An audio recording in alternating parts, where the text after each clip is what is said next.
Hello, good evening, नमस्कार। आपके अपने यूट्यूब चैनल रोजगार विद पूनम पे सभी मेरे प्यारे बच्चों का स्वागत है। देखो बच्चों, हमने हरियाणा जीके पढ़नी स्टार्ट कर रखी है और मैंने लास्ट क्लास में आपको हरियाणा की शिक्षा के बारे में बताया था। हरियाणा का शिक्षा जगत मतलब हरियाणा में कौन सी यूनिवर्सिटी कब बनी, कैसे हमारा एजुकेशन सिस्टम हरियाणा में काम करता है। ठीक है, ऐसे ही आज हम हरियाणा की भौगोलिक संरचना का एक टॉपिक पढ़ेंगे जो कि बहुत इंपॉर्टेंट टॉपिक है हर एग्जाम के लिए, चाहे वो एचटेट का एग्जाम हो या फिर सीईटी का एग्जाम हो, दोनों के लिए ये टॉपिक इंपॉर्टेंट है। देखो बच्चों, रियल में तो बात ये है, जितनी हरियाणा जीके है ना उसके सारे ही टॉपिक इंपॉर्टेंट है। रीजन बिहाइंड कि हरियाणा जीके सीईटी में 25 मार्क्स की आएगी और एचटेट में 10 नंबर की आएगी। ना तो 10 नंबर थोड़े होते पास होने के लिए और 25 नंबर तो बहुत ज्यादा होते हैं। एक एक नंबर की मारा मारी है तो 25 तो बहुत ज्यादा हो जाते हैं। ठीक है, तो देखो हमने हरियाणा जीके के बहुत सारे इंपॉर्टेंट टॉपिक कर लिए हैं। आज हम पढ़ेंगे हम हरियाणा की भौगोलिक संरचना, मतलब हमारा हरियाणा कैसे कैसे बना हुआ है। भौगोलिक का मतलब होता है बच्चों, उसमें हमारे हरियाणा में कैसे नदियां बह रही हैं, कैसे मिट्टी बह रही है, कैसे कहाँ पे कौन से पहाड़ हैं, कौन सी पहाड़ की ऊंचाइयां हैं। तो ये जो कुछ चीजें हैं ना हमारे हरियाणा के बारे में, नदी नाले पहाड़ मिट्टियां, ये सब सारी चीजें भौगोलिक संरचना है। मतलब हमारा हरियाणा किस क्या स्ट्रक्चर है, कैसे बना हुआ है, ये आज हम हरियाणा के बारे में पढ़ेंगे। आज की क्लास बहुत इंपॉर्टेंट क्लास है, वो चाहे एचटेट वाले बच्चे हो और चाहे सीईटी वाले बच्चे हैं, दोनों बच्चों को आराम से पूरी तसल्ली के साथ ये क्लास लेनी है। दोनों जो भी बच्चे जिस भी एचटेट की कर रहे हो चाहे सीईटी, दोनों बच्चों के लिए इंपॉर्टेंट क्लास, सभी को पूरी क्लास देखनी है। जितनी क्लासेस लेती हूँ वो सारी क्लासेस देखा करो, आपके लिए ही बनाई जा रही है ये क्लासेस, आपके लिए ही पढ़ा रही हूँ और सारी की सारी चीजें इंपॉर्टेंट पढ़ा रही हूँ। ऐसे बेवजह टाइम पास वाली तो कोई चीज मैं बताती ही नहीं हूँ। ठीक है, तो देखो आज हम हरियाणा राज्य की भौगोलिक संरचना पढ़ेंगे जो कि इंपॉर्टेंट टॉपिक है। अब सीईटी का एग्जाम बहुत जल्दी होने जा रहा है। देखो मैं आपको कहने लग जाऊं फरवरी में होगा या फिर ऐसा नहीं, ये झूठी बात है। मार्च के लास्ट में या अप्रैल के स्टार्टिंग में आपका एग्जाम जाता दिख रहा है, बिल्कुल साफ दिख रहा है, क्योंकि अभी फॉर्म फिल करवाएंगे। फॉर्म फिल में ही आपका लग जाएगा महीना डेढ़ महीना। ठीक, मतलब महीना तो क्या 25-30 दिन, एक महीना लग जाएगा। फिर आपका क्या करेंगे, एक महीने के बाद आपका कुछ टाइम देंगे आपके डेट फिक्स करने के लिए। तो इतना तो टाइम नेचुरल सी बात है, दिख ही रहा है, साफ सी बात है ये तो। ठीक है, तो आराम से इतने पढ़ते रहा करो, तसल्ली से डेली अपने सब्जेक्ट का टाइम बांटो कि मुझे इतनी देर हरियाणा जीके पढ़नी है, इतनी देर मैथ्स की प्रैक्टिस करनी, इतनी देर हमने हिस्ट्री पढ़नी है, या इतनी देर साइंस पढ़नी है, हरियाणा या हिंदी पढ़नी है, इंग्लिश अपने टाइम को डिवाइड करो। टाइम को डिवाइड करके कि हाँ हमें 1 घंटे अगर मैथ्स पढ़ना है तो उसे 1 घंटे पे प्रॉपर मैथ्स पढ़ा करो। और सबसे बड़ी बात, जिन बच्चों की प्रॉपर तैयारी है वो ज्यादा से ज्यादा मॉक टेस्ट लगाओ। बहुत अच्छा स्कोर करवाने में जो हेल्प करते हैं ना वो मॉक टेस्ट ही होते हैं। अपना टाइम टेबल बना, टाइम फिक्स वॉच रखो साइड में, फिक्स टाइम करो, इतनी देर में इतनी देर, जितनी देर का पेपर होता है उतना टाइम फिक्स करके अपना पेपर सोल्व करो और फिर देखो। और जिस भी सब्जेक्ट में कमी लग रही है उस पर सुधार करो। ये सबसे बेस्ट तरीका है जॉब लगने का। ठीक है, तो देखो आज हम हरियाणा की भौगोलिक संरचना पढ़ते हैं। क्वेश्चन नंबर फर्स्ट पढ़ो। हिमालय, फर्स्ट क्वेश्चन है बच्चों, डैश हिमालय और हरियाणा के मैदानों के बीच एक कड़ी है। इसका मतलब ये हमारा है हिमालय, यूं मान लो। देखो सारे के सारे क्वेश्चंस मैंने प्रीवियस ईयर उठाए हुए हैं। अभी ग्रुप डी का पेपर हुआ था 2023 में, जिसका कि 2024 की फरवरी में रिजल्ट आया था। ये सारे क्वेश्चंस मैंने लिए हुए हैं। कब कोई ग्रुप डी का है, कोई एचटेट का है, कोई सीईटी सी के लिए है, कोई ग्रुप डी के हैं। अलग अलग जितने भी पेपर हुए ना, एग्जाम्स होते, उन सभी के क्वेश्चंस मैं करवा रही हूं आप लोगों को। ठीक है, तो देखो मैदानों के बीच एक कड़ी है, इसको मान लो बच्चों हिमालय, और ये हरियाणा के मैदान। तो इनके बीच में क्या है, हम सभी को पता है, जिसने भी मैप देख रखा है हरियाणा का, सबसे ऊपर हिमालय है। हिमालय के बाद अगर हरियाणा के मैदान आते हैं तो उसके बीच में मान लो ये हमारा हरियाणा है। तो यहाँ के जो बात बीच की चल रही है, यहाँ हमारा है पंचकुला, इधर है हमारा अंबाला, इधर है यमुना नगर। तो ये बीच में कौन सी पहाड़ियां हैं ये आप बताओगे। मैंने बताई हुई पहाड़ियां हैं बच्चों, ये है हमारी कौन सी पहाड़ियां, आंसर क्वेश्चन बताओगे आप लोग। ठीक है, तो बताया हुआ है ना, ये है हमारी मोरनी की पहाड़ियां। कैसे, इन्होंने पूछा हिमालय और हरियाणा के मैदानों के बीच। हिमालय मतलब जो हमारी शिवालिक रेंज है, वो हिमालय का निम्नतम श्रेणी है, और उसके नीचे हमारा हरियाणा का मैदानी भाग है जो कि 93% है ना, और 68% क्या है, ये जो समतल मैदान है उसकी बात है। तो देखो मैदान ऊपर हिमालय के निम्नतम श्रेणी कौन सी आ गई, शिवालिक। उसके जो बीच का हिस्सा है जैसे पंचकुला है, यमुनानगर है, अंबाला है, ये जो एरिया है इसमें जो पहाड़ी है मेरे प्यारे बच्चों सभी को पता है वो है मोरनी की पहाड़ी। ठीक है, टिपरा की पहाड़ी क्यों नहीं हो सकती, क्योंकि ये ऊपर की साइड जाती है। ठीक है, मोरनी नीचे आती है, बीच में घग्गर है, देखो जैसे ये घग्गर नदी है और ये है मोरनी, और इसके ऊपर है टिपरा। और पूछा क्या है, मैदानी भाग और हिमालय के बीच का। तो मैदानी और हिमालय जिसको भी मैप आता है ना, इसीलिए मैं आप लोगों को कहती हूं सभी को मैप आना चाहिए। मैप आपके लिए बहुत इंपॉर्टेंट रोल प्ले करता है। रोल प्ले ये करता है, इस टाइप के क्वेश्चन आएंगे जिसने अगर रट भी नहीं रखे क्वेश्चंस तो डायरेक्ट अपना आईक्यू लेवल यूज करके इस टाइप के क्वेश्चन सोल्व कर पाएंगे। अरावली की पहाड़ियां हमारे हरियाणा के नीचे हैं तो ये इसलिए नहीं है, मेवात की पहाड़ियां भी यहाँ है इसलिए नहीं है, और टिपरा का मैंने बता दिया तो बची क्या, मोरनी की पहाड़ियां जो कि पंचकुला में है। और मोरनी की पहाड़ी की ऊंचाई जो है कि क्या है, करोह चोटी। मोरनी की पहाड़ियों पे चोटी जो सबसे ऊंची चोटी है वो है बच्चों 15-14 मीटर, जो कि एचएसएससी ने माना है, लेकिन वास्तविक इसकी ऊंचाई है वो है बच्चों 1467 मीटर। ये दोनों बातें याद रखनी है। वास्तविक ऊंचाई कितनी है, 1467 मीटर, और करो चोटी की जो एचएसएससी मानती है 15-14 मीटर। अगर 15-14 मीटर है तो आपको वो टिक करना है, ये ऑप्शन में नहीं है तो आप इसके साथ जाओगे क्योंकि वास्तविक यही है 1467। तो ये ऊंचाई आपको याद रखनी है, पंचकुला में है ये सारी बातें। और मोरनी हिल से हमारी कौन सी टांगरी नदी निकलती है, वही एक ऐसी नदी है जो हमारी मोरनी हिल्स हरियाणा से निकल के हरियाणा में ही दूसरी नदी में मिल जाती है, तो टांगरी नदी हमारी। ये भी क्वेश्चन आया याद रखना, ठीक है। तो इसका आंसर है बच्चों बी। और हाँ, जो बच्चे नए जुड़ते हैं उन सभी बच्चों को चैनल को सब्सक्राइब कर लेना है, और टेलीग्राम चैनल अपना रोजगार विद पूनम से है उसको ज्वाइन कर लेना, क्योंकि जो मैं पढ़ा रही हूं उसकी पीडीएफ आपको टेलीग्राम पे मिलेगी। ठीक है, इस बात का ध्यान रखना। तो बच्चों ए का आंसर है बी। कोटला हिल्स कहां स्थित है, बताओ कोटला हिल्स कहां स्थित है। मैंने आपको एक टॉपिक पढ़ाया था बांधों का और झील का, मैंने उसमें बताया था कोटला झील, उजीड़ा झील, चंदेली झील, ये सब मैंने बताई थी। ये है मेरे प्यारे बच्चों मेवात में, क्या बताया था, मेवात में बताया था, कोटला, उजीड़ा और चंदेली झील बताई थी मैंने आपको। ठीक है, देखो कोटला झील, हिल्स भी है और कोटला एक जगह है वहां पे झील भी है, हिल्स भी है कोटला की, जो हमारी अरावली की पहाड़ियां नहीं है, ये इनके बारे में बात हो रही है। तो कोटला झील कोटला गांव में, इसलिए एक है उजीड़ा झील और एक है चंदेली झील।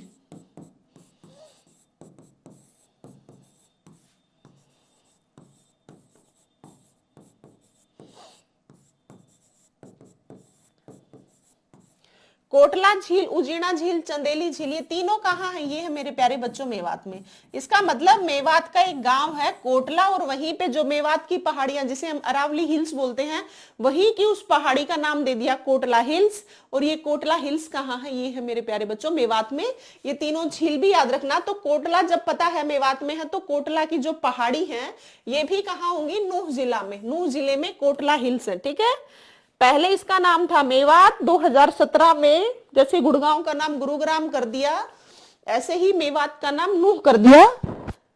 गुड़गांव का गुरुग्राम तो इसलिए किया क्योंकि द्रोणाचार्य के द्वारा बसाया गया, पहले इसका नाम गुरुग्राम ही था, मतलब गुरु का गांव। ठीक है, द्रोणाचार्य गुरु द्वारा बसाया गया था। फिर आता है ये नूह जिले वाली, तो नूह जिला पहले देखो बच्चों मेवात 4 अप्रैल 2005 को बना था, ये आपको याद रखनी है। सबसे पहले जब 1947 में भारत आजाद हुआ था, उस टाइम पे बहुत सारे पाकिस्तानी लोग चाह रहे थे, पाकिस्तानी तो क्या मुसलमान लोग, क्योंकि पाकिस्तान तो 1947 से पहले था ही नहीं, तो कुछ मुसलमान चाह रहे थे कि हम पाकिस्तान में ना जाके, मिनी पंजाब जिसको हम बोलते हैं, वहां ना जाके हम यहीं पे रहना चाहते हैं। तो महात्मा गांधी ने उनको आश्वासन दिया था कि आप यहाँ बिल्कुल सुरक्षित हैं, सेफ है, आपको जाने की कहीं जरूरत नहीं है। तो उन्होंने नाम सोचा था यहाँ के लिए, सिर्फ सोचा था, हम यहाँ का नाम क्या रख देते हैं, सत्यमेवपुरम, मतलब सत्य की हमेशा जीत होती है। लेकिन वो नाम कुछ टाइम बाद नहीं रख के क्या रख दिया गया, मेवात, मतलब मेव जाति की अधिकता की वजह से क्या नाम रखा, मेवात। और मेवात का ये 4 अप्रैल 2005 को बना, जिला अलग से अस्तित्व में आया। लेकिन इसका नूह जिला इसलिए बनाया गया क्योंकि मेवात तो जिला हो गया, हर जिले का हेडक्वार्टर उस जिले, हर जिले का हेडक्वार्टर होता है ना, उसके खुद के जिले में होता है। जैसे मेवात का हेडक्वार्टर मेवात जिले में होना चाहिए, लेकिन नूह में था, मतलब नूह एक जगह थी, वहां पे इसका हेडक्वार्टर था। तब सोचा कि क्यों ना हम मेवात को नाम को हटा के नूह रख देते हैं। और वैसे भी थोड़ी सी फीलिंग्स मेव वाली आ रही थी, मुसलमान वाली, इसलिए उस नाम का हटाया। कुछ हेडक्वार्टर जो था मेवात का वो नूह में था, इसलिए भी एक कारण था। तो दोनों बातें आपको नूह की याद रखनी है, ठीक है। और यहाँ ये जो पहाड़ियां हैं यहाँ पे वो किसका हिस्सा है, वो है अरावली का हिस्सा, रखोगे याद। तो बच्चों 2 का आंसर है डी। अब आते हैं हम नेक्स्ट क्वेश्चन पे। आज हम बहुत सारे बहुत इंपॉर्टेंट क्वेश्चन करेंगे। भौगोलिक संरचना एक इंपॉर्टेंट टॉपिक होता है, क्योंकि हरियाणा कैसे बसा है, कैसी नदियां हैं, कैसे पहाड़ है, कितना एरिया है, ये सारी चीजें आपके हरियाणा को बताएंगी। और हरियाणा से उसकी हरियाणा की भौगोलिक संरचना ही ना आए तो ऐसा तो पॉसिबल है ही नहीं, क्योंकि हरियाणा किस जगह पे बना है, कितना एरिया है, उत्तर पश्चिम में है, या सारी डायरेक्शंस वगैरह, नदियां नाले पहाड़ मिट्टी, सारी चीजें हरियाणा की जरूरी है। इसीलिए आज हम एक टॉपिक पढ़ रहे हैं, हरियाणा की भौगोलिक संरचना। देखो हरियाणा का कुल क्षेत्रफल क्या है। हरियाणा का क्षेत्रफल आप याद रखोगे, जब हमारा हरियाणा बना था 1 नवंबर 1966 को, उस टाइम से लेके आज तक 2025 में अब बात कर रहे हैं हम, जनवरी 2025 में पढ़ रहे हैं, उस टाइम तक हमने जो 1 नवंबर 1966 को एरिया मिला था उतने का उतना आज है, मतलब उसमें कुछ भी नहीं बढ़ाया गया। हम बढ़ाएंगे कहां से, इधर राजस्थान है, इधर उत्तराखंड है, यूपी है, पंजाब है, तो सारे क्या है, लड़ाइयां हो जाएंगी अगर हम। तो इसीलिए वैसे भी हरियाणा एक अच्छी जगह है, जितना एरिया में बैठे हैं ना उतने ही जगह पे हम कोई बढ़ाने की कोशिश या इधर उधर खिसकने की कोशिश कुछ नहीं है। तो हमें 1 नवंबर 1966 को जितना एरिया मिला था आज भी उतना ही है। कितना मिला वो याद रखना है आपको, 44,212 स्क्वायर किलोमीटर, ठीक है, स्क्वायर किलोमीटर। अगर हम बच्चों बात करें माइल्स में भी आ सकता है, तो आपको याद रखना है 170 स्क्वायर मील्स, ठीक है। तो दोनों बातें आपको याद रखनी है।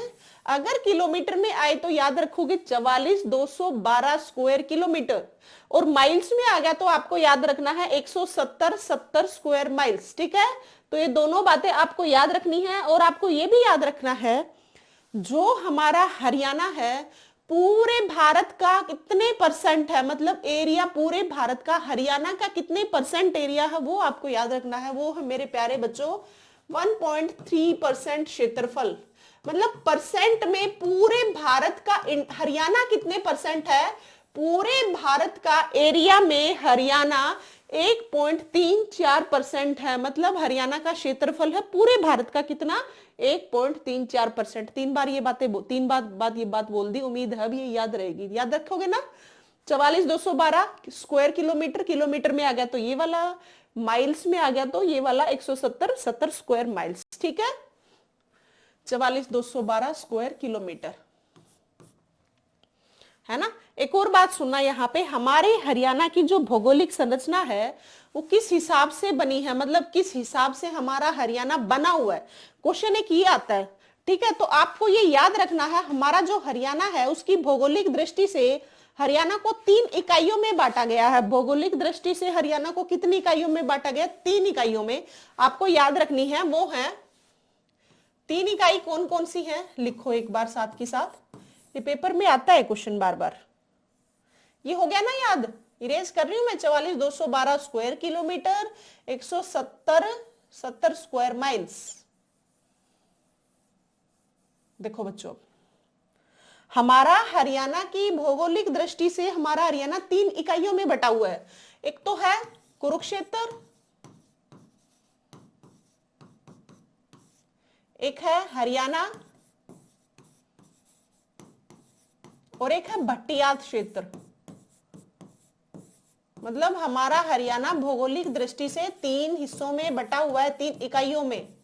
कैसे, कुरुक्षेत्र क्षेत्र में कौन से आते हैं और हरियाणा क्षेत्र में कौन से आते हैं, भटियात क्षेत्र में कौन से आते हैं। क्वेश्चन ये भी पूछा जाता है, आपको हमेशा याद रखना है कैसे है। भौगोलिक दृष्टि से हरियाणा को 3 इकाइयों में बांटा हुआ है, कुरु, हरियाणा और भटियाना। अच्छा, भटियात क्षेत्र लिख लो या भटियाना। देखो कुरुक्षेत्र में बच्चों एरिया आता है हमारा करनाल का, कैथल का, जींद का, कुरुक्षेत्र का। ये वाला जो एरिया हो किसके अंदर आता है, कुरुक्षेत्र क्षेत्र में। 3 इकाइयों में हमारा हरियाणा बटा हुआ है। 3 एरिया कौन कौन से, 3 क्षेत्र कौन कौन से, कुरुक्षेत्र क्षेत्र, हरियाणा क्षेत्र और भटियाना क्षेत्र। ठीक है, इसका पता लग गया आपको कौन कौन से बता दिए मैंने। कुरुक्षेत्र, अंबाला, करनाल, कैथल, जींद मतलब ऊपर वाला पोर्शन। ठीक है, और हरियाणा के अंदर आता है हमारा मिड वाला हिस्सा। मिड वाला कौन सा, जैसे रोहतक हो गया, सोनीपत हो गया, पानीपत हो गया, या फिर भिवानी हो गया, दादरी हो गया। ये वाला एरिया कहाँ आता है, ये आता है हरियाणा क्षेत्र। ये बच गया ना जो मिड वाला जिसे हम बांगरू बोलते हैं, तो ये वाला वो एरिया है। और भटियाना है जैसे भट्टू, फतेहाबाद, सिरसा उस साइड का एरिया आता है भटियाना क्षेत्र। बांगर का एरिया हो गया ये भटियाना क्षेत्र वाला। और मिड वाला बांगरू क्षेत्र जो कि आता है रोहतक, सोनीपत, पानीपत, ये सारे एरिया बन गया हरियाणा क्षेत्र में। और ऊपर वाले एरिया आते हैं कुरुक्षेत्र क्षेत्र में। इसलिए बताया है, ये आपके एग्जाम में आते हैं, हरियाणा को भौगोलिक दृष्टि से कितने भागों में बांटा गया है, क्वेश्चन ये आता है। इसीलिए बताया है हरियाणा को भौगोलिक क्षेत्र से 3 हिस्सों में बांटा गया है। ये अब आप याद रखोगे, नहीं भूलोगे। अगर इनके एरिया पूछ ले तो भी याद रखना है, और इनके बारे में कौन कौन से हैं ये भी आपको याद रखना है। ये पूछ ले भौगोलिक दृष्टि से कितने भागों में, 3 भागों में, तीनों भाग याद रखोगे और इनके आसपास के जिले याद रखोगे। ठीक है, ये याद रखना है आपको। अब हम आते हैं नेक्स्ट क्वेश्चन पे। जितनी एक्स्ट्रा बातें बताती हूँ, जैसे भारत के क्षेत्रफल का हरियाणा कितना क्षेत्रफल ये है, जैसे शिवालिक का कितना एरिया है, शिवालिक अरावली का 3.0% है, शिवालिक का 1.67%। ये एक्स्ट्रा जितनी परसेंटेज होती है ये याद रखनी है भैया आप लोगों को। अब आते हैं चौथे क्वेश्चन पे, पढ़ो। अनुदैर्ध्य विस्तार क्या है हरियाणा का, ये बताना है आपको। बताओ क्या होगा। और ये एक इंपॉर्टेंट क्वेश्चन बनता है आपका। देखो आपको 2 बातें याद रखनी है। 74 से हमारा हरियाणा स्थितांतर पूर्वी देशांतर में है। किसमें है, पूर्वी देशांतर पे। देशांतर जैसे ये हमारा ग्लोब है, ये वाली रेंज होती है, ये क्या होती है, अक्षांश होती है, और ये वाली क्या होती है, देशांतर होती है। ठीक है, ऐसे याद रखने हैं। अच्छा, 74 से स्थितांतर पूर्वी देशांतर है, और 37 से 30, ये दोनों बातें याद रखनी है, ध्यान से सुनना। 27 से 30 डिग्री है ये। यहाँ पे कुछ पॉइंट्स हैं, बस आप पॉइंट्स याद मत रखना। 74 से 77 याद रख लेना। 27 से 30 उत्तरी अक्षांश है। अक्षांश में तो हम कैसे हैं, हमारा हरियाणा कैसे बसा हुआ है। एक तो आपको याद रखना है हमारा हरियाणा एक स्थल रुद्ध राज्य है, मतलब लैंड लॉक्ड स्टेट है। लैंड लॉक्ड क्यों है, मतलब पूरा का पूरा लैंड से है। आसपास में आप नजर घुमाओ, इधर पंजाब है, राजस्थान है, उत्तराखंड है, हिमाचल प्रदेश है, नीचे इधर क्या यूपी आ गया, उधर मध्य प्रदेश आ गया, नीचे और राज्य आ गए। मतलब हमारा हरियाणा के आसपास जैसे बसा हुआ हमारा हरियाणा, उसके पास में ना तो कोई इंटरनेशनल बाउंड्री टच होती, ना ही कहीं समुद्र तट टच होता। इसीलिए कहा गया हरियाणा एक लैंड लॉक्ड स्टेट है, मतलब स्थल अवरुद्ध राज्य है। ये बात याद रखोगे। और हमारा हरियाणा भारत के, जैसे ये भारत है और हमारा हरियाणा यहाँ कहीं है, इसको अगर मैप को ड्रॉ करते हैं, ये है उत्तर और ये है पश्चिम, ये है पूर्व और ये है दक्षिण। तो हमारा हरियाणा जब यहाँ है तो आप आइडिया लगाओ कौन सी लोकेशन होगी, उत्तर और पश्चिम। तो हमारा हरियाणा भारत के उत्तर पश्चिम में स्थित है। इससे याद रखना, भूलोगे नहीं। हमारा हरियाणा भारत के उत्तर पश्चिम में स्थित है, ये बात याद होगी। हरियाणा की आकृति कितनी कैसी है, ये भी क्वेश्चन आता है, आप याद रखोगे। विषम चतुर्भुज,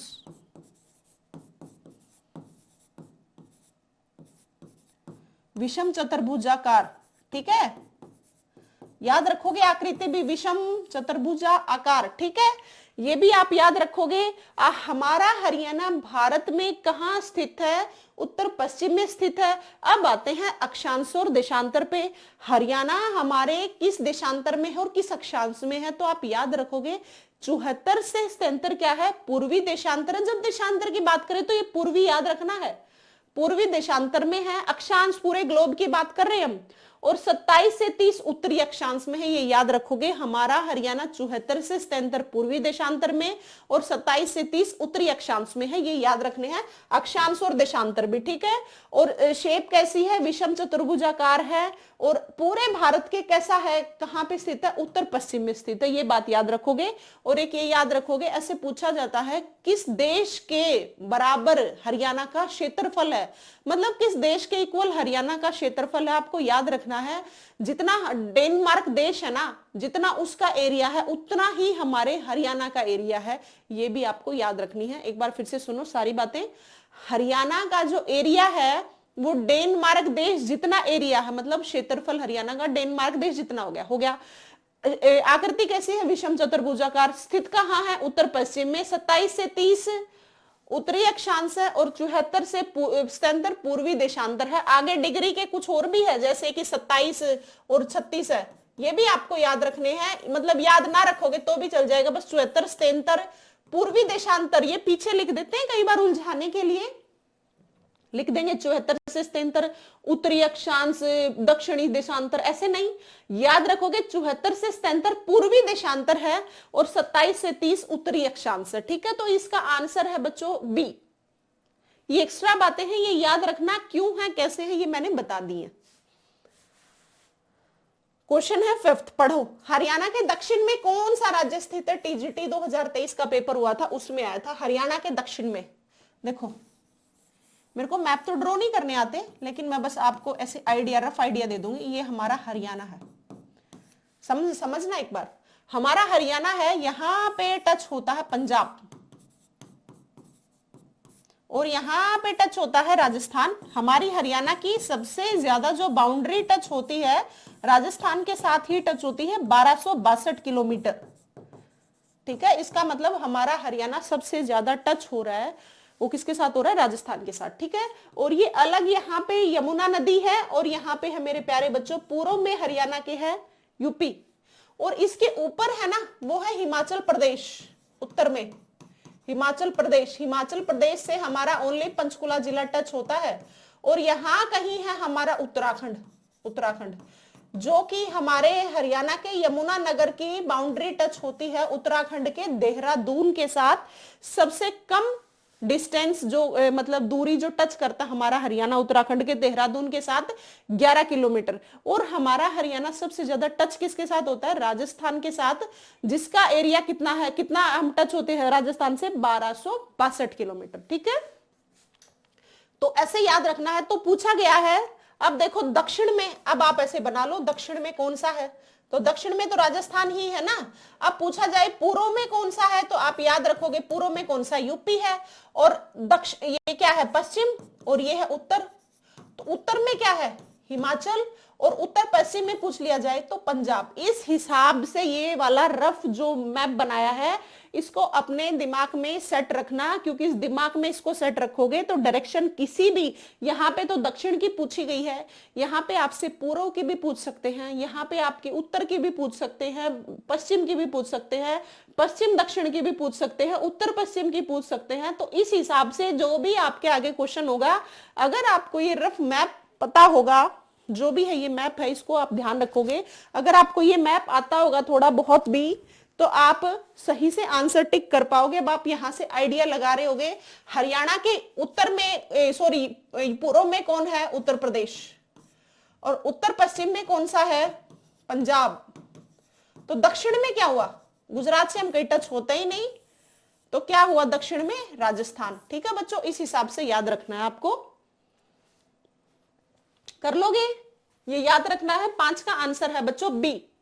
क्या है? ए नहीं, ए बी, इसको सी मान लो, राजस्थान के साथ टच होते हैं हम, बस ये याद रखना है। ए बी सी को छोड़ो, पेपर में आए उस हिसाब से आप देख लेना। अब बढ़ो नेक्स्ट क्वेश्चन पे। 6ठा क्वेश्चन पढ़ो। तोशाम हिल्स कहां स्थित है? तोशाम सभी को पता होगा, नहीं पता है तो आप याद रखोगे। तोशाम जो हमारा है ये है हमारा भिवानी में, भिवानी जिले में तोशाम की जो पहाड़ियां हैं, हम कई बार सुना होगा, जो भिवानी के आसपास के जो लोग हैं वो तो बोलते भी हैं खानक की पहाड़ियां, तो वो जो खानक की पहाड़ियां हैं वही तोशाम की हिल्स है, क्योंकि खानक एक गांव है और वो तोशाम के पास में ही है, इसीलिए उनको खानक की पहाड़ियां भी बोल देते हैं। और खानक एक गांव की वजह से हर कोई नहीं जानता, लेकिन तोशाम हिल्स की वजह से इसलिए जान लेते हैं। और ये जो हिस्सा है ना तोशाम हिल्स, ये भी हमारे अरावली का ही हिस्सा है। अरावली हमारे सबसे प्राचीनतम पहाड़ है। ये कहाँ पे पहाड़ कहीं से खोद खोद के सीमेंट वगैरह इक्वल कर दिया, कहीं पे फिर पहाड़ निकल आए, फिर इक्वल समतल मैदान बना दिए, इस हिसाब से तोशाम अरावली की पहाड़ी देखो आप कहां तक आई हुई है, भिवानी जिले तक। ठीक है, ये याद रखोगे भिवानी जिले में। और एक क्वेश्चन आता है पृथ्वीराज चौहान की कचहरी कहाँ है, तो ये भी आप याद रखोगे, पृथ्वीराज चौहान की कचहरी भी तोशाम जिले में, तोशाम में है, जिला नहीं है क्योंकि ये भिवानी जिले का एक हिस्सा। पृथ्वीराज चौहान की कचहरी ये भी याद रखोगे, पृथ्वीराज चौहान की कचहरी होगी। और एक आपको याद रखना है सबसे प्राचीनतम विष्णु मंदिर, सबसे प्राचीनतम मंदिर जो पूछा जाए आपको याद रखना है बच्चों, प्राचीनतम मंदिर हमारा तोशाम में ही है। प्राचीनतम किसका मंदिर है, विष्णु का मंदिर है। ये कहाँ है मेरे प्यारे बच्चों, ये है तोशाम में, रखोगे याद। पृथ्वीराज चौहान की कचहरी पूछ लिया जाए आप रखोगे तोशाम में है। सबसे प्राचीनतम विष्णु मंदिर कहाँ है ये भी आप याद रखोगे, तोशाम में। और तोशाम किसका हिस्सा है, भिवानी का।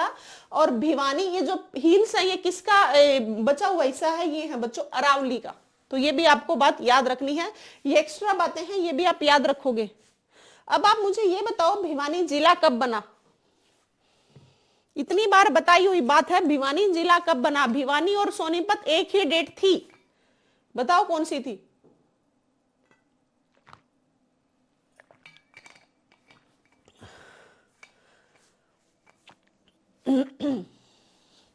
बाईस दिसंबर 1972 को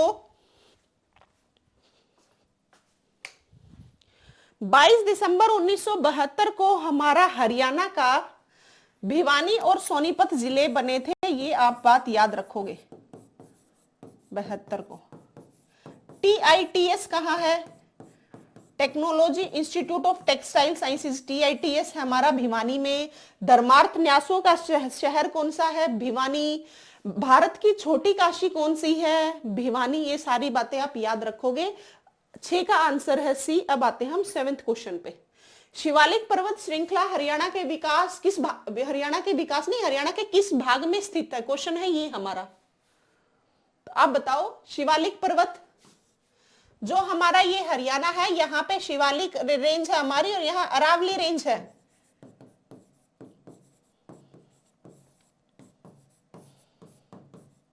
और ये हमारा हरियाणा हो गया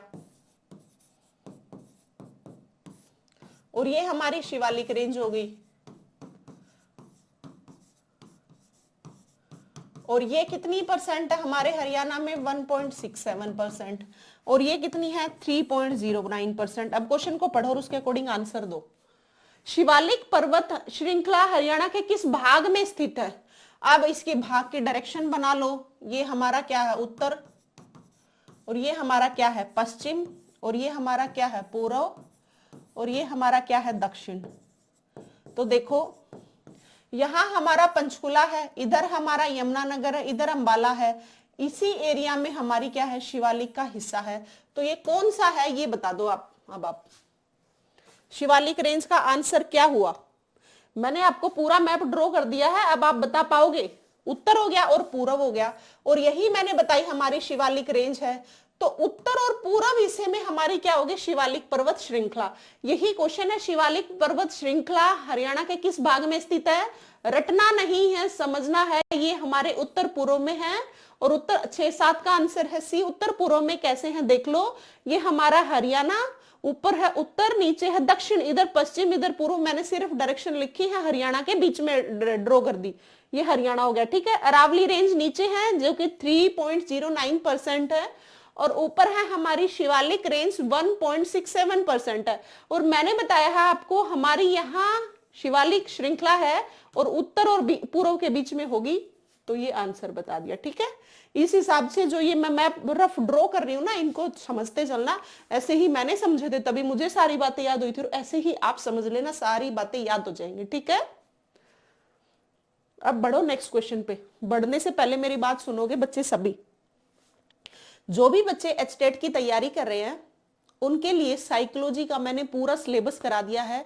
जिस भी बच्चे को पूरा साइकोलॉजी का सिलेबस करना है बच्चों, वो अपने चैनल पे इसी पे ही देख लेना और सारा सिलेबस कर लेना। अभी आपके पास टाइम है, आपका एग्जाम फरवरी में है और अभी चल रहा है जनवरी में। और साइकोलॉजी कैसा सब्जेक्ट है, 1 महीने में अगर जम के पढ़ोगे तो आराम से सारा पढ़ दोगे।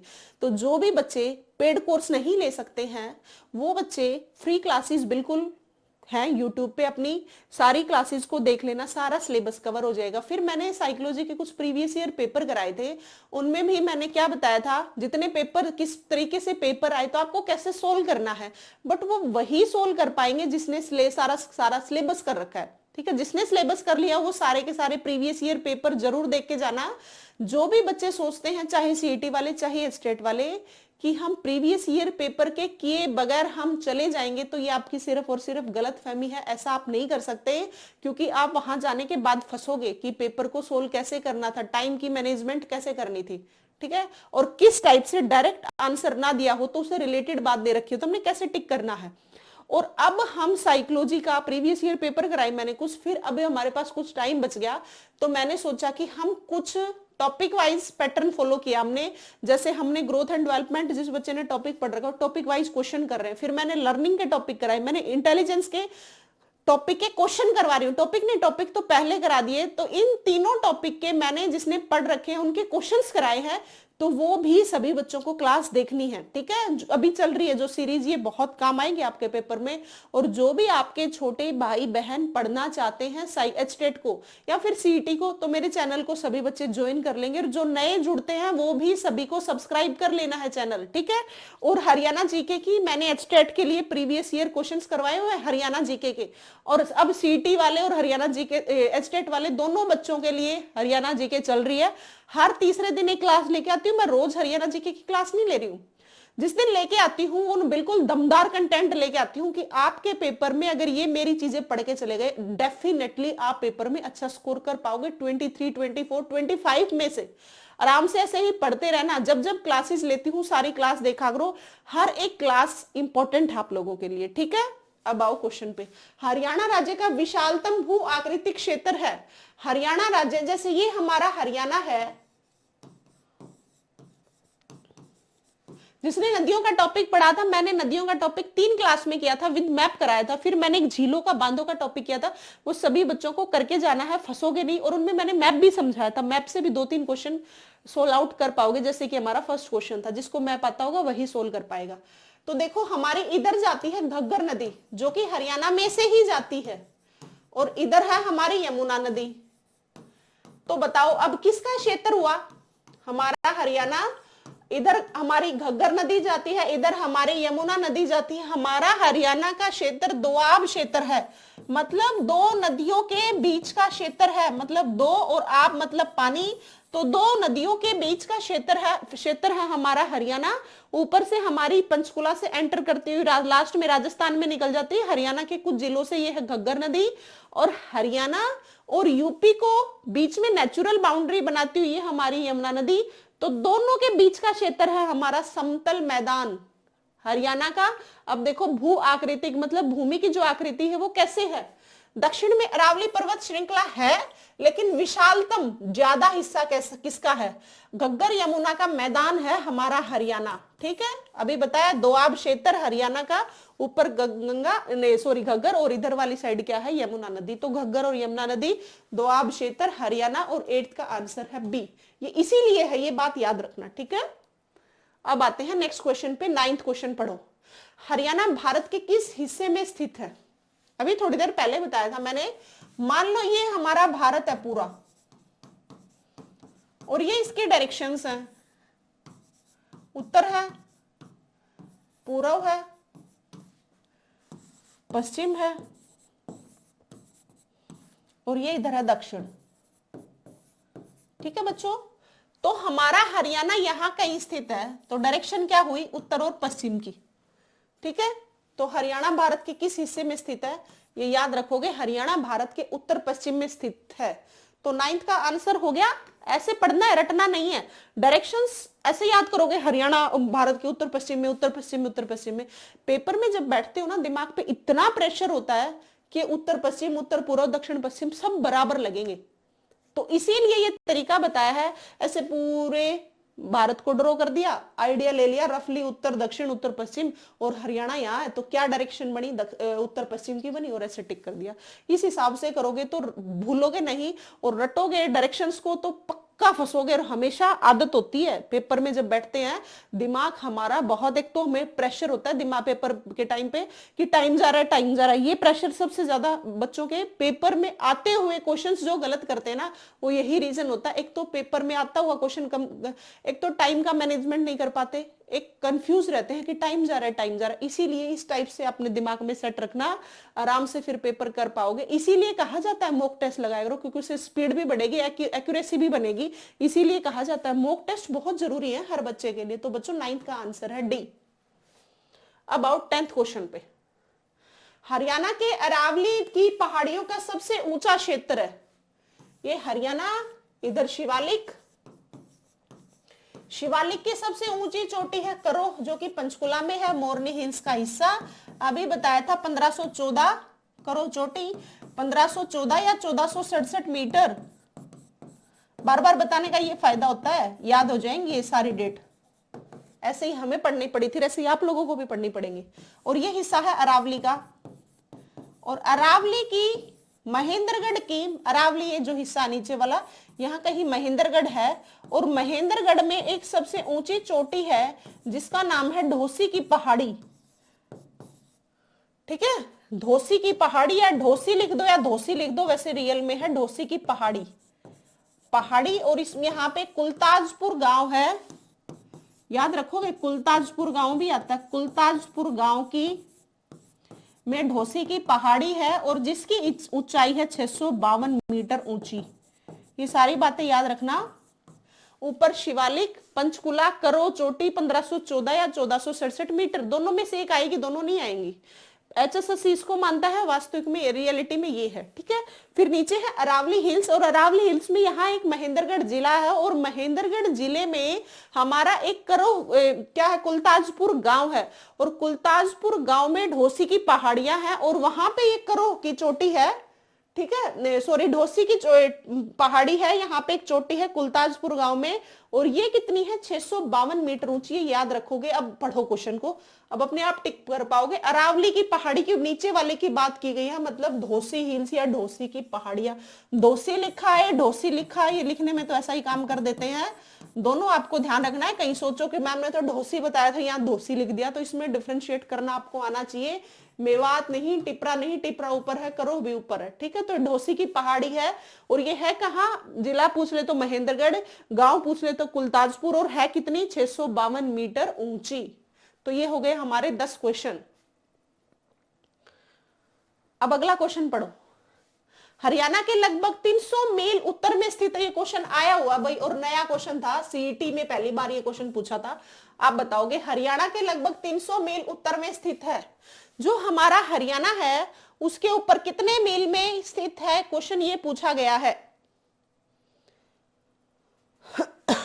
जैसे ये हरियाणा है,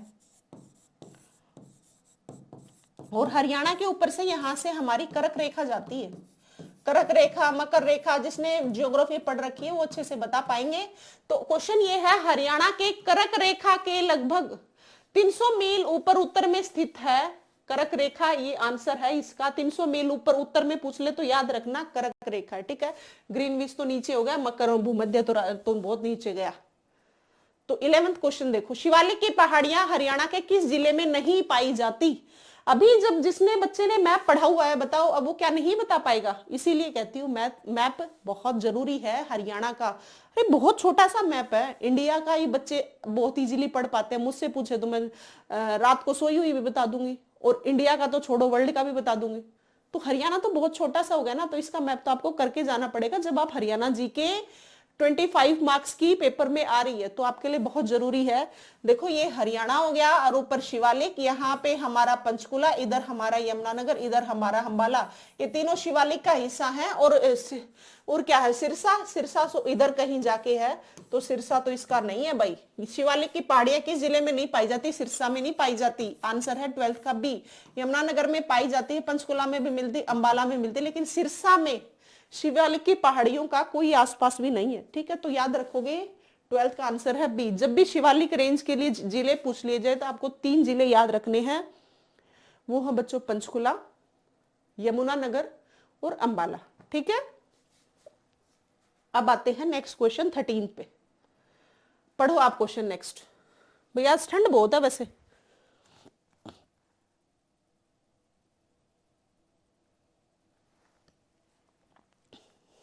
पढ़ो ये क्वेश्चन।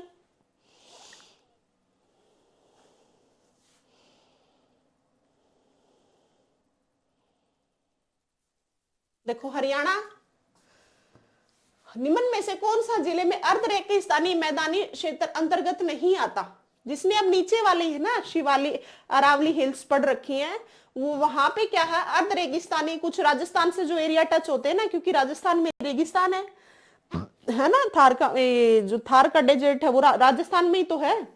तो ये जो हमारे नीचे जहां जहां जितने जिले हैं टच होते हैं वो अर्ध रेगिस्तानी के अंतर्गत आते हैं, क्योंकि इधर रेगिस्तान है। तो इससे जब ये टच हो रही है तो कुछ रेगिस्तान तो यहाँ तक भी है। अब पूछा गया कौन सा जिला अर्ध रेगिस्तानी मैदानों के क्षेत्र अंतर्गत नहीं आता, पूछा हुआ क्वेश्चन है HSSC 2021 में।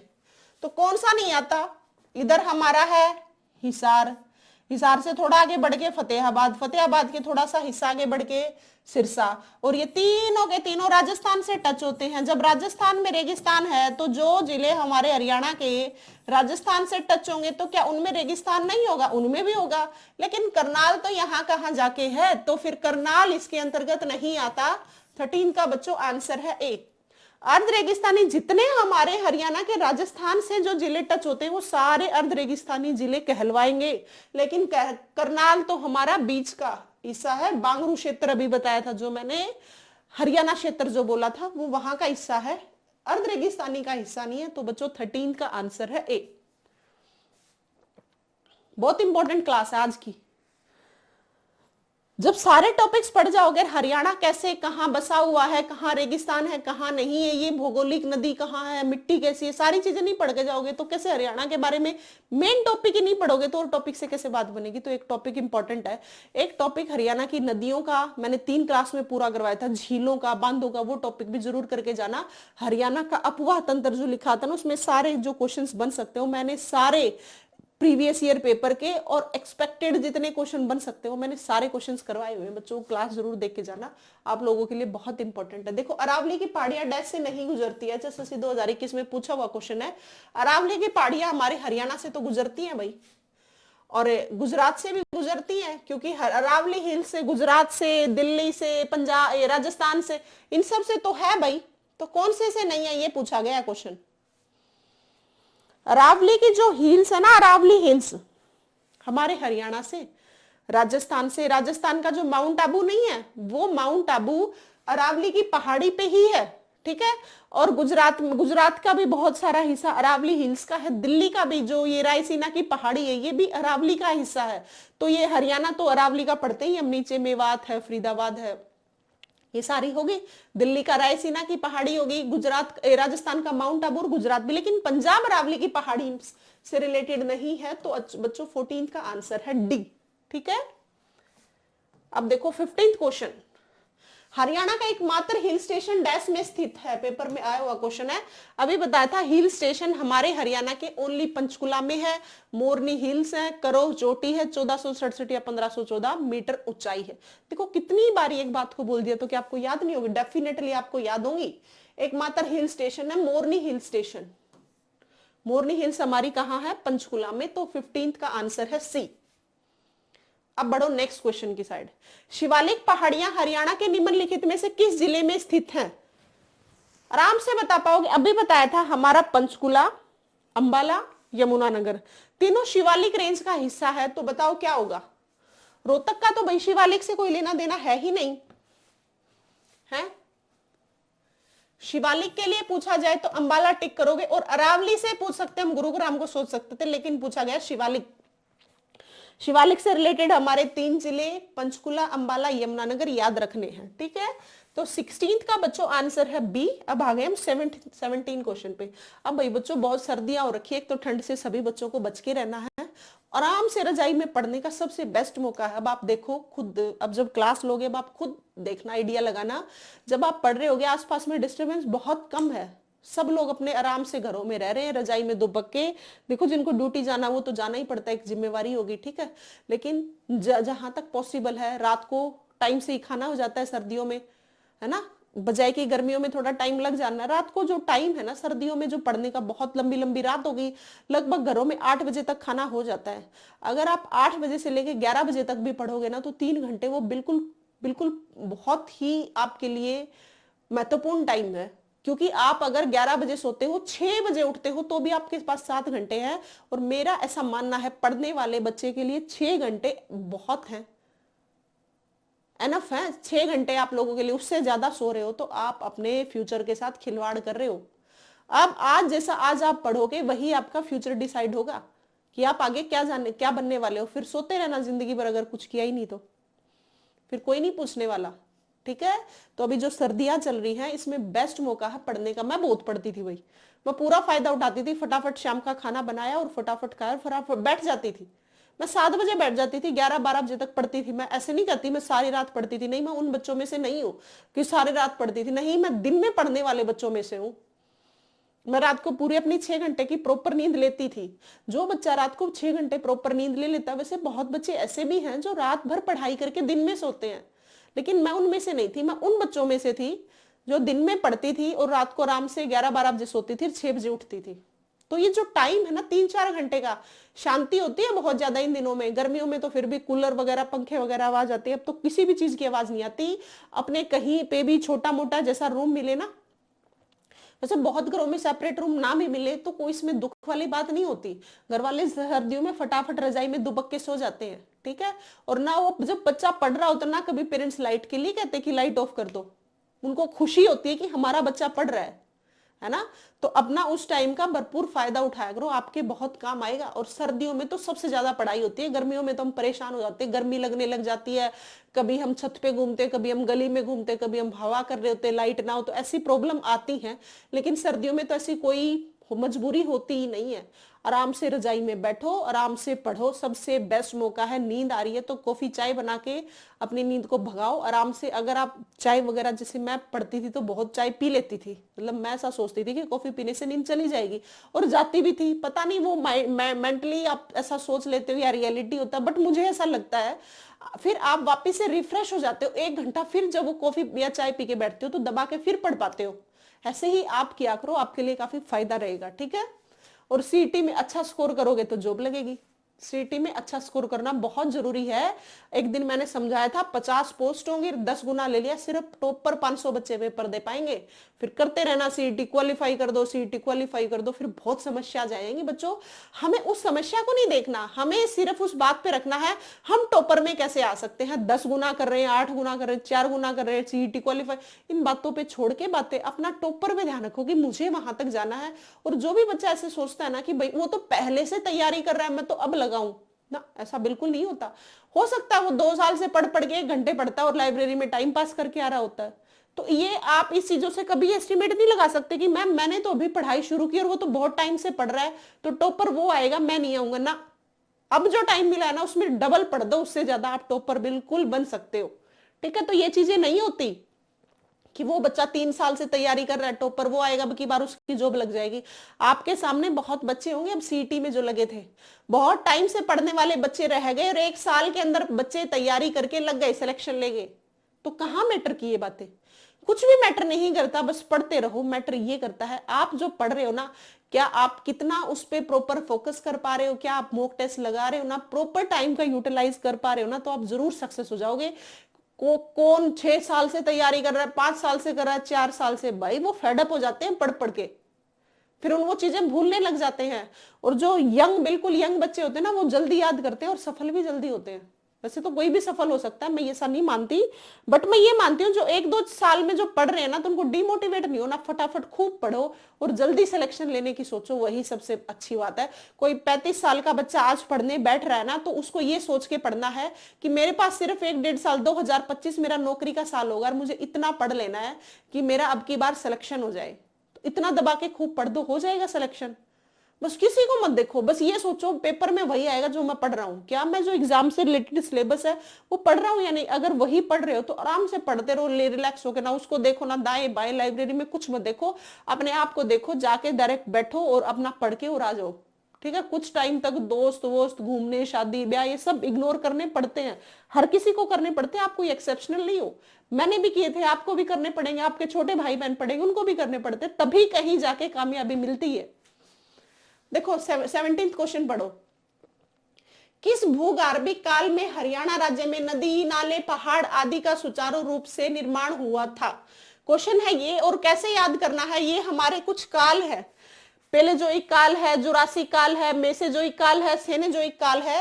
ये क्वेश्चन ये है, नदी नाले, हरियाणा में जो नदी नाले पहाड़ बने थे ना, इनका निर्माण कौन से काल में हुआ था? ऐसे याद रखना, मैंने जब याद किया था ऐसे याद किया था, जैसे नदियां हैं वो पानी को काटते काटते, मिट्टी को काटते हुए आगे बह जाती है। आपको याद रखना है ये है सेनेजोइक, क्या रखो, याद रखोगे केनेजोइक काल। ये केनेजोइक सेनेजोइक से याद रखना, कई बार केनेजोइक भी आता है, केनेजोइक काल मतलब नदी नाले, जो नदियां हैं वो मिट्टी को काटती हुई आगे बढ़ती है, अपना रास्ता बना लेती हैं। तो कौन सा काल था, याद रखोगे, पहले के काल दिए में, तो ये क्वेश्चन कई बार आ लिया। 17th का आंसर है कौन सा? डी। ठीक है, तो केनेजोइक काल ऐसा था जिसमें हमारे हरियाणा के नदी नाले पहाड़ इन सब का क्या हुआ, सुचारू रूप से निर्माण हुआ था। तरीका मैंने बता दिया है, कैसे याद रखोगे। नेक्स्ट पढ़ो 18th क्वेश्चन। निम्नलिखित में से कौन सी पर्वत श्रृंखला भूगर्भीय इतिहास के अनुसार भारत में मोड़दार पर्वतों की सबसे पुरानी श्रृंखला है? देखो हर एक बच्चा इसको क्वेश्चन को सोल्व कर पाएगा। हमारे हरियाणा में कौन सी पर्वत श्रृंखला भूगर्भीय इतिहास के अनुसार भारत में मोड़दार पर्वतों की सबसे पुरानी श्रृंखला?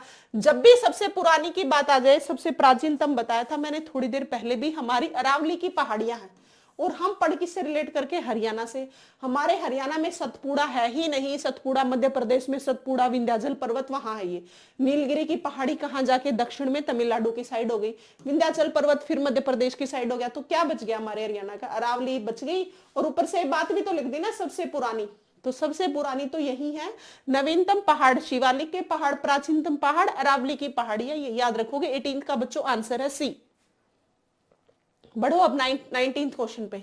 हरियाणा में स्थित की श्रेणी की उत्तरी छोर में पृथक चट्टानी पहाड़ियां और टीले देखने को मिलते हैं? टीले है, ठूठ है, बावड़ियां है, ये सब कहाँ मिलते हैं बताओ? उत्तरी छोर में अलग चट्टानी पहाड़ियां, उत्तरी लिख दिया तो आप आइडिया लगा सकते हो उत्तर में क्या है हमारे, है चट्टानी पहाड़ियां, टीले। टीले का मतलब होता है कुछ मिट्टी का हिस्सा। जैसे हम राजस्थान में जाते हैं तो कहते नहीं है एक टीले पे चढ़ गए, मतलब मिट्टी की ऊंचाई होगी कहीं पे और उस टीले पे खड़े होकर हम आवाज लगाते हैं, कुछ भी नाम लेके बोलते नहीं है।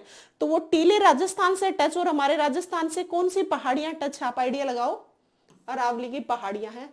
हो सकता था उत्तरी छोर तो हम आइडिया लगा लेते हैं शिवालिक में, चट्टान है, पृथक चट्टानी पहाड़ियां, बिल्कुल सही बात है, लेकिन लिख दिया टीले देखने को, टीले मिट्टी वाले ये अरावली में ही मिलते, इसलिए ये अरावली आंसर है। अदरवाइज उत्तरी छोर के हिसाब से हम शिवालिक भी लगा देते बिना देखे, लेकिन ये जो टीले है ना, इससे याद रखोगे आप बच्चों, ये क्या है? अरावली में है। ठीक है, तो 19th का आंसर है डी।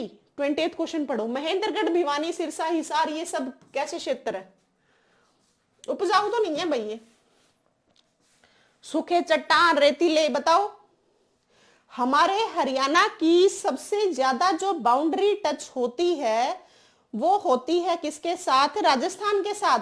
और राजस्थान के साथ हमारा हरियाणा 1262 किलोमीटर क्या करता है? बाउंड्री टच करता है। ठीक है। और इधर ये सारे जो जिले हैं ना, महेंद्रगढ़, भिवानी, सिरसा, हिसार, ये सारे के सारे राजस्थान के हमारे किससे, अरावली से टच होते हैं। और ये इसका मतलब जब राजस्थान में रेतीला हिस्सा है, मिट्टी का हिस्सा है, मरुस्थल का हिस्सा, तो यहाँ पे क्या होंगे, फिर यहाँ पे भी क्या होंगे, रेतीले, वही रेतीली मिट्टी मिलेगी। कहाँ पे, महेंद्रगढ़ में, भिवानी में, सिरसा में, हिसार में। तो 20th का आंसर है बच्चों ए। उपजाऊ मैदान मिलते हैं जींद में, करनाल में, कुरुक्षेत्र में, रोहतक में, सोनीपत में, ये वाला उपजाऊ मैदान है। पहाड़ी मिल सकती है आपको पंचकुला में, अंबाला में, यमुनानगर में, नीचे वाले हिस्से नूह में, गुरुग्राम में, फरीदाबाद में। यहाँ सूखे चट्टान, ये नहीं, रेतीला हिस्सा है ये वाला, क्योंकि राजस्थान से टच होता है इसलिए। 21 क्वेश्चन पढ़ो। घग्गर यमुना मैदान को 2 भागों में बांटा गया है। ऊंचे भाग को बांगर कहते हैं, निचले भाग को क्या कहते हैं? बिल्कुल अच्छा क्वेश्चन है। देखो यहां से 2 बातें सुनना। हमारा हरियाणा हो गया, हरियाणा में सबसे उत्तर वाला जिला है पंचकुला। ऊपर से 2 नदियां आती हैं, जैसे कि घग्गर और यमुना। यमुना नदी यमुनानगर में एंटर करती है और घग्गर नदी पंचकुला में एंटर करती है, ठीक है। वो हिस्सा बनाती आ रही है। जैसे हिमाचल से नदियां निकली और वहां से नदी ऐसे तो है नहीं कि खाली पानी लेके आएगी, पानी का बहाव होता है बहुत तेज, तो वो अपने साथ साथ मिट्टी है, कंकड़ है, पत्थर है, सारी चीजें लेके आएंगे। मानते हो ये बात? तो जो लेके आते हैं ना, मिट्टी आई काटती हुई पानी के साथ मिट्टी आ रही है, तो वो मिट्टी है बहुत ज्यादा उपजाऊ, ठीक है। जो उपजाऊ है ना, तो उसको हमने क्या बोल दिया, खादर बोल दिया। क्या बोल दिया? खादर बोल दिया। और फिर मिट्टी, तो ऐसा तो है नहीं कि सारे पानी, मिट्टी रुक जाती है, पानी मिट्टी रुकती चलेगी, फिर नीचे खाली पानी पानी पानी आता चलेगा। तो जो नीचे कुछ तो मिट्टी आएगी ना, तो निचला हिस्सा होता है ना, वो तो है बांगर का। और जो नवीन जलोढ़ मिट्टी, नवीन जलोढ़ क्यों बोला? क्योंकि हिमाचल से तो पानी अपने साथ मिट्टी कंकड़ वगैरह लेके आया, तो वो मिट्टी वहीं पे जम गई, तो वो क्या होगी? नवीनतम। और थोड़ी थोड़ी मिट्टी जब नीचे लेके आई तो वो होगी प्राचीनतम, पुरानी। तो उपजाऊ कौन सी होगी? उपजाऊ होगी नवीनतम, क्योंकि वो नई मिट्टी है, उसके अंदर बहुत सारे मिनरल्स हैं। तो इस वजह से जो ऊपर वाली मिट्टी है ना बच्चों, वो होती है खादर, नवीनतम मिट्टी। और जो प्राचीनतम मिट्टी है उसको बोलते हैं बांगर मिट्टी। ये बात सभी बच्चों को याद रखनी है, जितनी बातें बताई हैं। अब पढ़ो क्वेश्चन को। 2 भागों में, तो उच्चतम भाग को क्या बोलते हैं? बांगर। ओ सॉरी, गलत बोल गई, उल्टा बोल गई। ऊपरला हिस्सा हो गया वो बांगर और निचले वाला हिस्सा हो गया वो खादर बोलते हैं। क्योंकि जब मिट्टी लेके आई ना, फिर से सुनना एक बार, मैं शायद थोड़ा सा गलत बोल गई, टंग स्लिप हो सकती है किसी की भी, सुनना एक बार ध्यान से। जब हिमाचल से जैसे 2 नदियां आई हमारी, मारकंडा लगा लो, घग्गर लगा लो, या फिर ऊपर से यमुना लगा लो, आ गई हिमाचल से या कहीं से भी पहाड़ी से मिट्टी आई, पानी आया, पानी के साथ कंकड़ पत्थर आए, तो वो ऊपर वाले हिस्से में छोड़ दिए। लगातार तो कंकड़ पत्थर आ नहीं रहे, कुछ टाइम बाद कौन सा पत्थर रख गया, कुछ रुक गया। तो वो जब रुकते चले तो उस टाइम पे कंकड़ पत्थर हो गए, तो उसमें आप सारी चीजों को कैसे उगाओगे? होगी बात वहां पे। तो जब नीचे आती जा रही है तो आपको याद रखना है, वो उपजाऊ मिट्टी, कुछ रेत के बारीक कण आ रहे हैं ना, तो आपको याद रखना है नीचे वाले हिस्से को बोलते हैं हम खादर और उच्चतम हिस्से को क्या बोलते हैं? बांगर।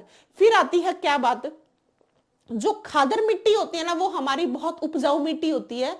खादर मिट्टी हमारी उपजाऊ है क्योंकि वो नवीनतम, और बांगर मिट्टी कौन सी है? वो हमारी प्राचीनतम है। तो यही पूछा गया। निचले भाग को क्या कहेंगे? निचले भाग को कहेंगे खादर। और ऐसे भी आ सकता है, प्राचीनतम भाग की मिट्टी है बांगर और नवीनतम मिट्टी है हमारी खादर। ये से भी क्वेश्चन आ सकता है और ऐसे भी आ सकता है। तो 21 का आंसर है डी। कैसे मिट्टी आती है, कैसे एक मिट्टी नदी के पानी को लेके आती है, सारी बातें याद रखनी है, ठीक है। आप पढ़ो 22 क्वेश्चन।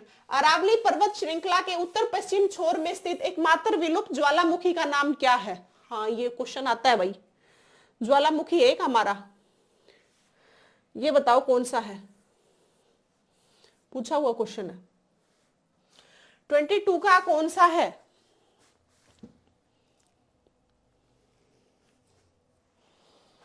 ज्वालामुखी का मतलब होता है, जैसे ये हमारी है जमीन, नीचे हैं बहुत सारे चीजें, जैसे हम सिलिकॉन है, जर्मेनियम, ये सारी चीजें, ठीक है। जब बहुत ज्यादा प्लेट्स हैं, जैसे जिसने बायोलॉजी कह रही हूँ, जिसने ज्योग्राफी पढ़ रखी है, जब ये प्लेटें टकराती हैं तो चिंगारी उगलती है। चिंगारी उगलती उगलती जब कहते हैं ना कि धरती के अंदर क्या है, बहुत गर्मी हो रही है, जो बाहर निकलती है वही वाली होती है। ये धीरे धीरे ऐसे निकल के और यहाँ पे क्या बना देती है, कुछ आग की चिंगारियां बना देती है। और होता कुछ नहीं है, बस इसी को हमने क्या बोल दिया? ज्वालामुखी। मतलब ज्वाला आने वाला एक ऐसा मुख। और हमारे हरियाणा में कहाँ है वो आपको याद रखना है, यह डोसी की पहाड़ियों में, महेंद्रगढ़ में। तो कहाँ पे ज्वालामुखी का नाम दिया गया, डोसी की पहाड़ी में है। और अरावली का हिस्सा हमारी डोसी ही है। और ज्वालामुखी पूछ स्पेशल जिला पूछ लिया जाए तो आप याद रखोगे बच्चों, स्पेशल जिला पूछ लिया तो आप क्या याद रखोगे, ये है महेंद्रगढ़। कहाँ याद रखोगे, महेंद्रगढ़। ठीक है, एकमात्र विलुप्त, विलुप्त इसलिए है क्योंकि अभी कहीं अस्तित्व में नहीं है। कई बार नहीं आता करिए ज्वालामुखी, विलुप्त ज्वालामुखी, तो इसमें कुछ भी नहीं है, लेकिन कई पहले देखा गया था बहुत प्राचीनतम समय में। तो ज्वालामुखी उस टाइम का आइडिया है। ज्वालामुखी है कहाँ, डोसी की पहाड़ियों में, महेंद्रगढ़ जिला। सुषुप्त मतलब सोया हुआ ज्वालामुखी भी बोल सकते हैं। 22 का आंसर है सी। हरियाणा सीमा में थार रेगिस्तान की उपस्थिति के कारण क्या होता है, बताओ भाई। थार का रेगिस्तान आपके हरियाणा के पास से टच तो हो रहा है ना, तो उससे क्या होगा, क्वेश्चन ये पूछा गया है, उससे क्या होगा। बहुत सारे आपके हरियाणा में गर्मियों का जब टाइम आता है, जून के महीने में लू चलती है। तो लू चलती है, जब हवा चलती है, हवा अपने साथ क्या लेके जा सकती है, बहुत बड़े आंधी तूफान आ गए तो मिट्टी को लेके जा सकती है। तो क्या हो जाएगा, मिट्टी मृदा प्रदन हो जाएगा। ठीक है, सीमा में थार रेगिस्तान दे दिया ना, इसीलिए क्या लिखोगे, मृदा प्रदन या रेत प्रवासन। ठीक है, तो क्या लिख सकते भाई, रेत प्रवासन नहीं, शायद मृदा प्रदन आएगा इसका आंसर ना। देखो देखो, हाँ क्यों आएगा, जब कोई नदी आ रही है और उससे मिट्टी जा रही है तो वो नदी पानी को जो नदी है वो मिट्टी को काटती हुई चली जाएगी, तो वो होगा मृदा पर्दन। लेकिन जब लू चलेंगी, वो जब उड़ेगा रेत, तो उसको बोलते हैं हम रेत प्रवासन। सही आंसर है, रेत प्रवासन करेंगी, रेत को उड़ा के ले जाएंगी। और नदी क्या करती है, मिट्टी का कटाव कर देती है, वो होता है मृदा पर्दन। लेकिन पूछा गया है थार के रेगिस्तान, और थार के रेगिस्तान क्या कर सकते हैं, आंधी तूफान लाएंगे और मिट्टी का क्या कर देंगे, रेत प्रवासन कर देंगे। तो 23 का आंसर है बच्चों बी। अब पढ़ो नेक्स्ट क्वेश्चन। नेक्स्ट क्वेश्चन है, हरियाणा के दक्षिणी हिस्से में स्थित है, ये भारत का सबसे पुराना मोड़दार पर्वत है। दक्षिण हिस्सा पूछ लिया जाए, सबसे पुराना पूछ लिया जाए, तो बिना सोचे समझे आप क्या कर दोगे, अरावली पर्वत श्रेणी। क्या कर दोगे, अरावली पर्वत श्रेणी। तो उम्मीद है मैंने इतने सारे क्वेश्चन करा दिए भौगोलिक संरचना से रिलेटेड, आपको जो कंसेप्ट है वो अच्छे से समझ आ गया, क्योंकि एक्स्ट्रा बातें मैंने बहुत बताई हैं। इस टाइप से जब और भी क्वेश्चन आएंगे तो आप कर पाओगे। जो एक्स्ट्रा बातें बताने का यही फायदा होता है, आपका जो कंसेप्ट है ना पूरा वो क्लियर हो जाता है, ये फायदा रहता है। फिर देखो 24 का आंसर है बच्चों ए। 25 क्वेश्चन पढ़ो। यमुना नदी यमुनानगर के फरीदाबाद तक बाढ़ के मैदान को बनाती है। यह मैदान दो भागों में बढ़ता है, उच्चतम भाग को क्या बोलते हैं, उच्चतम भाग को आप क्या बोलोगे, अभी बताया था मैंने, एक होता है बांगर, एक होता है खादर। निचला हिस्सा है खादर, तो ऊपर वाला हिस्सा क्या बचेगा, अभी बताया था ना मैंने। ऊपर वाला जो हिस्सा है, जैसे ऊपर की पहाड़ी से किसी से नदी आई, नदी कंकड़ पत्थर लेके आई, जब वो कंकड़ पत्थर लेके आई यहां से चली गई, हरियाणा में एंटर होगी, यहाँ पे क्या कर दिया उसने, सारे तो कंकड़ पत्थर लेके नहीं चलेगी, तो यहाँ कर दी, तो कंकड़ पत्थर की वजह से जमीन क्या नहीं होगी, उपजाऊ नहीं होगी। लेकिन जो बारीक मिट्टी है वो नीचे लेके आई है, और ये नवीनतम मिट्टी है, तो इसको तो हम बोलते हैं खादर। और ये क्या है, बांगर। बांगर पुरानी मिट्टी होगी, खादर जो मिट्टी नदियां लेके आई उसको बोल दिया हमने खादर। नवीनतम मिट्टी, प्राचीनतम मिट्टी। तो मैदानों के उच्चतर भाग को आप क्या बोलोगे, तो ऊपर वाला हिस्सा क्या है, बांगर। अगर पूछ लिया जाए यही से क्वेश्चन, निम्नतम भाग को क्या बोलोगे, फिर आप याद रखोगे निम्नतम भाग को बच्चों बोलोगे आप खादर। ठीक है, इस हिसाब से ये याद रखना है। 25 का आंसर है सी।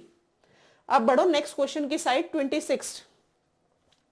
हाँ, ये दोनों याद रखने। घग्गर नदी द्वारा बनाए गए बाढ़ के मैदान को क्या कहते हैं, याद रखोगे आप, घग्गर आ जाए चाहे यमुना आ जाए, घग्गर नदी ने जो बनाया गया जो बाढ़ का मैदान होता है ना, उसको बोलते हो नेली। क्या बोलते हो, नेली। ये बहुत बार क्वेश्चन आया है, एचएस हरियाणा पुलिस में आया था। और एक आता है मारकंडा नदी द्वारा बनाया गया बाढ़ के मैदान को क्या बोलते हैं, मारकंडा नदी द्वारा बनाए गए बाढ़ के मैदान को बोलते हैं बच्चों बेट। ये अपनी लोकल लैंग्वेज में शब्द है और ये शब्द पूछे जाते हैं। ठीक है, तो सुनो, घग्गर नदी द्वारा बनाए गए बाढ़ के मैदान को बोलते हैं नेली, और मारकंडा नदी द्वारा बनाए गए बाढ़ के मैदान को मेरे प्यारे बच्चों बोलते हैं हम बेट। ठीक है, रखोगे ये बात? एक आपका याद रखना है, अनकाई दलदल हमारे हरियाणा में कहाँ है? अनकाई दलदल हमारे हरियाणा में है बच्चों, सिरसा में।